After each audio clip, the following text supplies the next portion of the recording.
अस्सलाम वालेकुम, आप देख रहे हैं स्पोर्ट्स बज़ और मैं हूं लुकमान अली। पाकिस्तान क्रिकेट बोर्ड ने सेंट्रल कॉन्ट्रैक्ट का ऐलान कर दिया है और नए सेंट्रल कॉन्ट्रैक्ट्स दिए हैं, लेकिन हैरानकुन तौर पर जहां पर 30 खिलाड़ियों को सेंट्रल कॉन्ट्रैक्ट्स दिए गए हैं और इससे पहले आखिरी साल 27 खिलाड़ियों को सेंट्रल कॉन्ट्रैक्ट्स दिए गए थे। उसमें ए कैटेगरी थी, बी थी, सी थी, डी थी, लेकिन हैरानकुन तौर पर इस बार पाकिस्तान क्रिकेट बोर्ड ने ए कैटेगरी को ख़त्म कर दिया है। और एक और हैरानकुन बात है कि बाबर आजम और मोहम्मद रिजवान जो पहले से दोनों प्लेयर ए कैटेगरी में मौजूद थे, उनकी तनज़ली हुई, वो बी में चले गए, यानी कि बी कैटेगरी में। तो पाकिस्तान क्रिकेट बोर्ड ने किसी और को इस काबिल ही नहीं समझा कि वो ए कैटेगरी में आ सके, लिहाजा ए कैटेगरी ख़त्म ही कर दी गई है। और इसके साथ साथ दीगर खिलाड़ियों को बी, सी और इसी तरह से दीगर कैटेगरीज में भेजा गया है। अब इन 30 खिलाड़ियों में कौन कौन से ऐसे प्लेयर्स हैं जिनकी वाकई में ये जगह बनती थी, या कौन से ऐसे प्लेयर्स हैं जो सेंट्रल कॉन्ट्रैक्ट्स लेने के लिए बी कैटेगरी में फाल करते हैं लेकिन उनको नहीं दिया गया।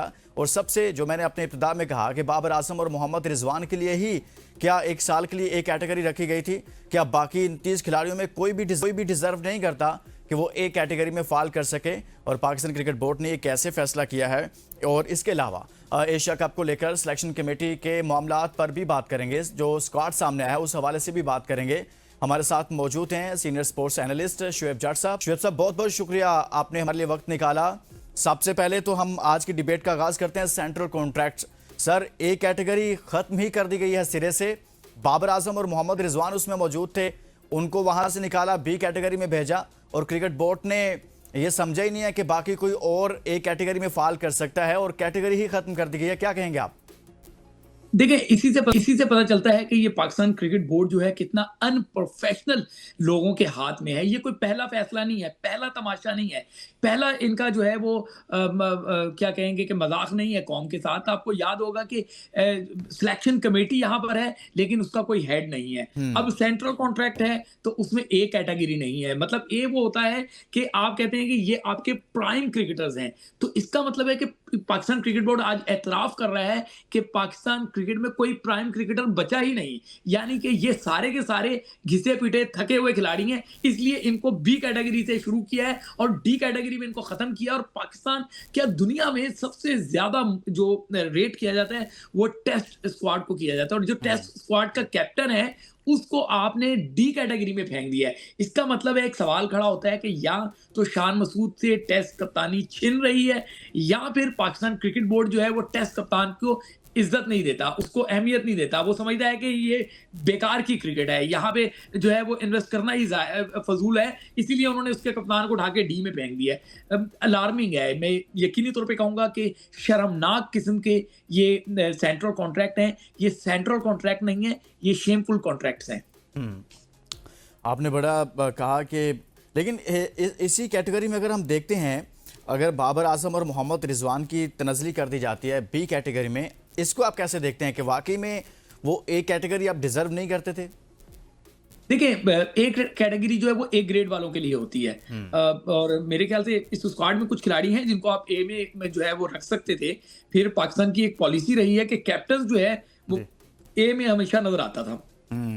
आई डोंट नो पॉलिसियां कौन बना रहा है, कौन पॉलिसियों को बदल रहा है, अचानक क्या फैसले हो रहे हैं। तो मोहम्मद रिजवान की परफॉर्मेंस भी सबके सामने है। बाबर आजम पे अगर परफॉर्मेंस लें, आखिरी 3 सालों में उन्होंने किया क्या है? कौम को मायूस किया है, उनके जो फैन हैं उनको मायूस किया है, दुनिया क्रिकेट में जो लोग उनके बारे में बातें करते थे उनको अपनी बातों पे जो है वो सोचने में मजबूर कर दिया कि क्या हम जो बयान देते थे कि ये बड़ा खिलाड़ी है, ये कई रिकॉर्ड तोड़ेगा, क्या ये वही बाबर आजम है? तो अगर हम मेरिट पर बात करें तो बाबर आजम तो बी में भी डिजर्व नहीं करते। बाबर आजम के लिए तो शायद डी के नीचे कोई कैटेगरी होती जो माजी में हुआ करती थी, ई कैटेगरी, तो वो होनी चाहिए थी। लेकिन अनफॉर्चुनेटली है कि यहाँ पर कैटेगरी जो है उसके तो ई कैटेगरी होती तो शायद बाबर आजम के लिए वो सूट करती। बी कैटेगरी में भी रखना मैं समझता हूँ कि शायद क्रिकेट बोर्ड ने इसीलिए कि उनकी शान में गुस्ताखी ना हो जाए, उनके आगे हाथ जोड़े होंगे कि किंग साहब आपको कहीं बुरा ना लग जाए तो हम आपकी खातिर ए कैटेगरी का रोला ही मुका देते हैं,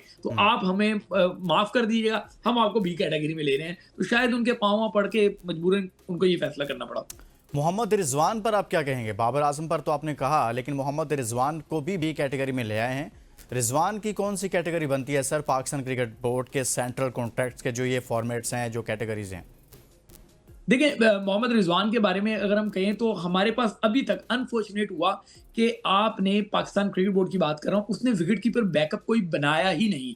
मोहम्मद रिजवान के बैकअप के तौर पे बार बार मोहम्मद हारिस को ले आते हैं और मोहम्मद हारिस की परफॉर्मेंसेस सबके सामने है कि इंसान सर पकड़ के रह जाता है कि इस खिलाड़ी को आप कैसे जो है वो पाकिस्तान टीम के करीब भी आने दे रहे हैं। लेकिन उसके बावजूद ना उसको ना ही सिर्फ ये कि करीब आने दिया जाता है, बल्कि उसको जो सेंट्रल कॉन्ट्रैक्ट भी दिया जाता है। ठीक है ना, तो ऐसे में मोहम्मद रिजवान का जब बैकअप ही नहीं है तो उनको फिर बी कैटेगरी में रखना मजबूरी है। मेरे ख्याल से मजबूरी का नाम शुक्रिया, और इसलिए मोहम्मद रिजवान बी कैटेगरी में आपको नजर आ रहे हैं।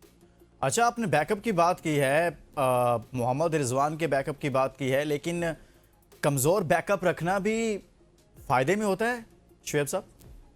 देखिए, जब साजिशें होती हैं तो फिर ऐसा ही होता है। मैं सिर्फ किसी एक खिलाड़ी की बात नहीं करूंगा। आप पाकिस्तान क्रिकेट में देखें कि जब से ये किंग एंड कंपनी का रूल था, जब से ये राज कर रहे थे, तो इन्होंने हमेशा कमजोर घोड़ों को ही बैकअप बनाया है। कभी कोई तगड़ा घोड़ा आया ही नहीं। कभी कोई मैच विनर घोड़ा जो होता है, जो रेस का चैंपियन बन सकता है, उसको इन्होंने कभी ऐसा लगता है कि ट्रैक पर आने ही नहीं दिया। और सही। यही वजह है कि आज पाकिस्तान टीम जो है वो कभी अमेरिका से हार जाती है, कभी जिम्बाब्वे से हार जाती है, कभी आयरलैंड आपके गले पड़ जाता है, अब अफगानिस्तान आपको हरा देती है, बांग्लादेश भी आपको हरा देती है, 34 सालों के बाद वेस्ट इंडीज भी आपको हरा देती है। तो आई डोंट नो, अब ये जो ट्राई नेशन सीरीज हो रही है, कहीं यूएई भी आपको ना हरा दे, तो फिर आप खुद ही अंदाजा लगा सकते हैं, जब बैकअप नहीं होंगे, तगड़े घोड़े नहीं होंगे, तो फिर आप इसी तरीके से जो है वो शिकस्तों का मुंह देखेंगे। एक ब्रेक लेते हैं, शुएब जट साथ मौजूद हैं। ब्रेक के पास आएंगे तो मजीद इस हवाले से बात करेंगे, कुछ एशिया कप की सिलेक्शन को लेकर बात करेंगे, क्योंकि जहां पर बाबर आजम और मोहम्मद रिजवान को सेंट्रल कॉन्ट्रैक्ट्स में ए कैटेगरी से निकालकर बी में डाल दिया गया है, वहीं पर बाबर आजम और मोहम्मद रिजवान को एशिया कप के स्क्वाड में भी नहीं रखा गया। और कहा यह जा रहा था कि शायद बाबर आजम को रखा जाए, लेकिन जो स्क्वाड सामने आया उसमें बाबर आजम भी नहीं है, रिजवान भी नहीं है। क्या उनका करियर खत्म हो गया? एक ब्रेक के बाद मजीद बात करते हैं। Stay with us.